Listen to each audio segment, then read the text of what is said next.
très vite. Alors j'imagine que vous en avez déjà entendu parler.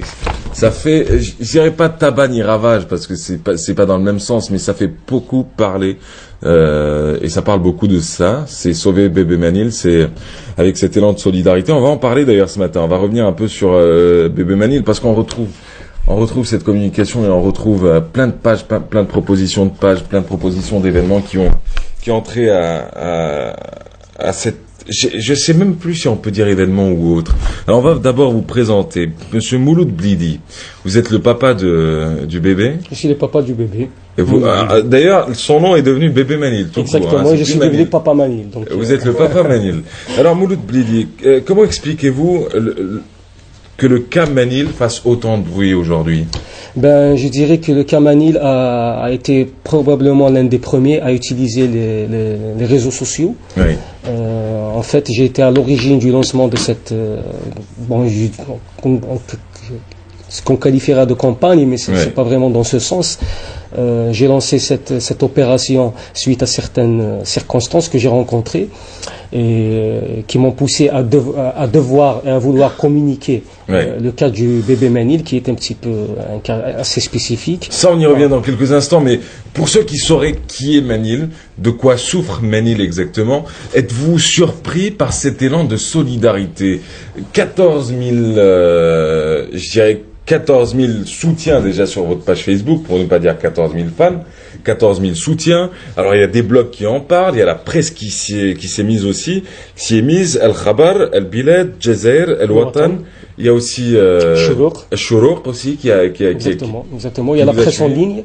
Presse en ligne, envoyé spéciaux algérien. Comment vous expliquez ça?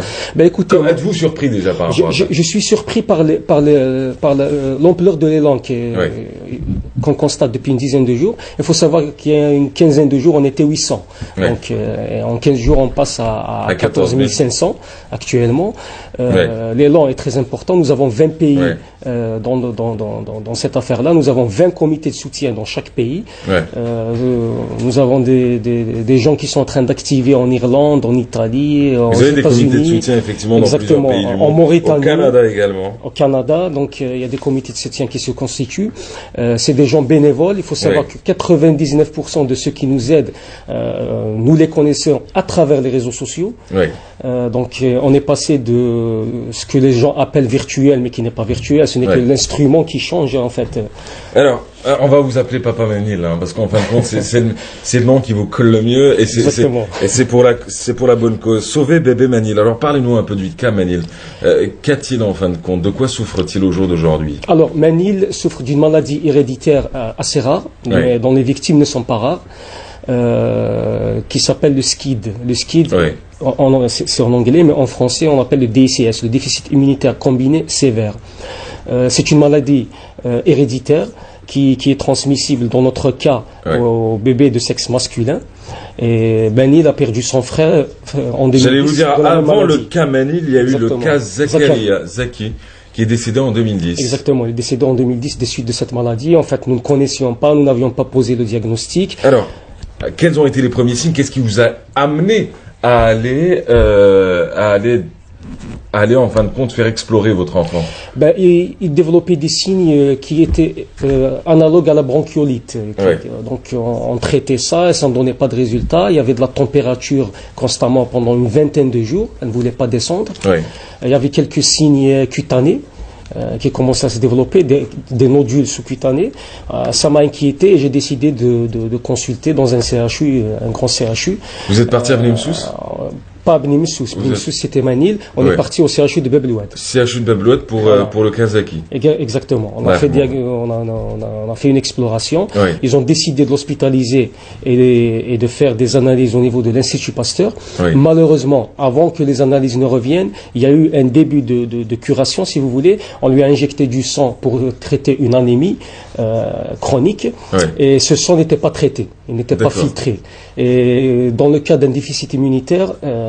vous dites 40 jours plus tard, Zaki est décédé. Exactement. 40 jours après son hospitalisation, il est décédé des suites de diverses infections. Alors, c'est ce qui est important à retenir par rapport au cas Manil. Est-ce que, d'abord, c'est que n'importe quelle infection pourrait lui être fatale. Exactement. Est-ce qu'on connaît le nombre de jeunes, de bébés en Algérie, de malades? Ben écoutez, en Algérie, on n'a pas de statistiques. Il y a des statistiques dans le monde. Il y en a 5000 en France, par exemple. Le nombre de cas enregistrés en Algérie, voilà. Le nombre de cas, on n'a pas je parlais pas français correct. Allez-y. On n'a pas d'informations par rapport à ça.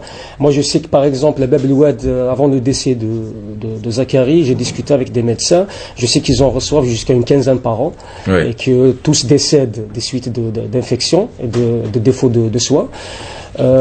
Ailleurs, je ne sais pas, dans les autres CHU, et combien il y en a à l'intérieur du pays, dans les hôpitaux de campagne, on ne sait pas, on n'a pas d'informations, tout en sachant que cette maladie a une prévalence de 70% dans les pays du Maghreb.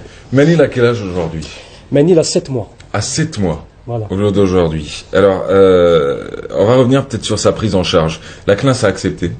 La Commission nationale a donné son aval.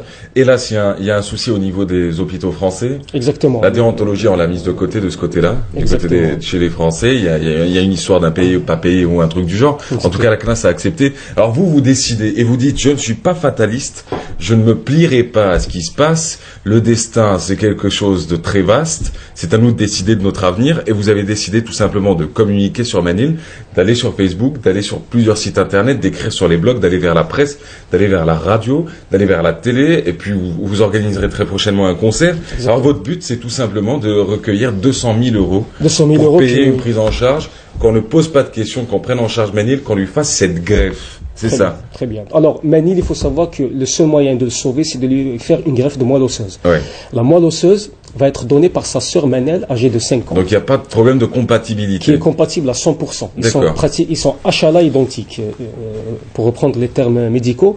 C'est une chance extraordinaire qu'ils soient identiques à 100%, parce qu'il y a des statistiques qui disent qu'il y a une chance sur 4 pour qu'ils le soient. Ouais. Et puis, il faut savoir que si ces hôpitaux nous refusent l'accès à cette intervention, Manil est condamné à mort parce qu'on ne la fait pas. Cette intervention ne se fait pas chez nous pour des bébés de son âge. Oui. Elle se fait pour des adultes. J'allais vous dire, en Algérie, ça se fait pas pour les enfants. Ça se fait pas pour les enfants de moins de 4 ans. Pour les moins de 4 ans. À partir de Et là, 4 on ans, peut pas attendre 4 ans dans le cas Manil. Ben non, c'est pas possible. En ce qui concerne Manil, les spécialistes disent que ce genre de bébé ne dépasse généralement pas la première année de vie. Donc, s'ils ne sont pas traités. Actuellement, on a fait tous les efforts qu'il faut pour sauvegarder la bonne santé de Manil parce que s'il tombe malade, ce serait problématique dans son cas. Afin de le préparer à cette greffe, la petite Manel a été inscrite en préscolaire et retirée pour éviter tout risque de contagion ou de quoi que ce soit qu'elle pourrait ramener et remettre en cause l'intervention. Manel ne souffre pas de cette pathologie-là, de cette maladie. Dans quel état d'esprit se trouve la maman actuellement? Ben, la maman, je vais vous dire, elle est isolée depuis pratiquement 6 mois avec le bébé. Personne ne vient la voir. On n'a pas le droit de laisser quelqu'un entrer à la maison.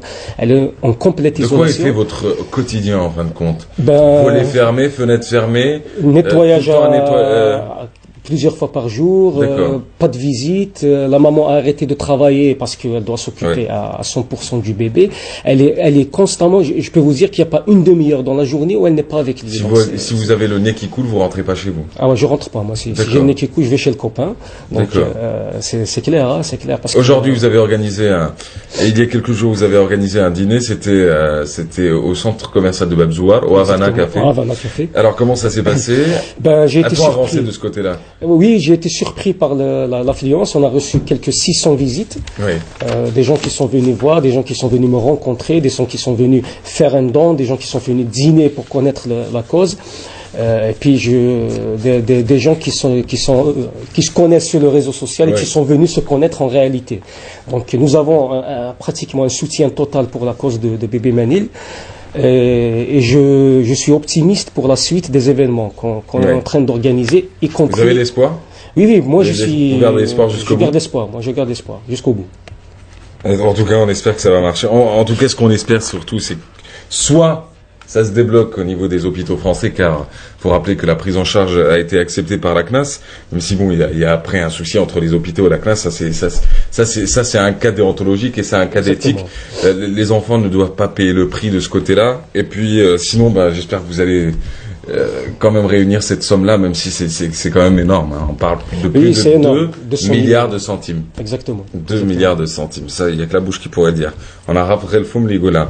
Merci beaucoup, papa Manil. Merci, Reda. En tout cas, on vous rend hommage, on rend hommage à votre travail. Il faut rappeler que sur Internet, au départ, vous m'avez appelé Reda Taliani. Non, mais c'est pas grave. Non, faut rappeler qu'au départ, vous aviez une page sur Facebook. Bon, faut rire à la vie, peut-être que... Exactement. Vous savez ce que c'est. Vous savez mieux que moi ce que c'est. Au départ, vous aviez une page sur Facebook, c'était il y en a marre du barrage de Raya. Voilà, et puis du coup, vous avez basculé sur cette page-là. Et puis, bon ben, moi, je souhaite juste une chose, qu'on se retrouve dans moins d'une année dans un parc, au parc d'Alger Centre ou dans un parc n'importe où, et qu'on retrouve votre enfant en train de courir, en train de jouer dans la boue. Tout simplement. Dans la boue, dans ce qu'il veut d'ailleurs. Merci beaucoup. Merci beaucoup à Blidi Mouloud. On rappelle la page Facebook. La page Facebook, c'est facebook.com/attention bébé Manil. Hein. Il y a plein d'autres pages de soutien au bébé Manil, mais celle-ci, c'est l'officielle, là où vous retrouverez plus de 14 000 personnes. Sinon, il y a plein de comités de soutien. Là, vous retrouverez toutes les infos sur Internet, sur notre page Facebook également. Et puis, n'hésitez pas ne serait-ce à soutenir la famille, à leur envoyer des mails, ou sinon si vous pouvez faire quelque chose, c'est peut-être l'occasion d'agir. Merci encore. La matinale continue, on va parler des enfants, on va parler de leur épanouissement, on va parler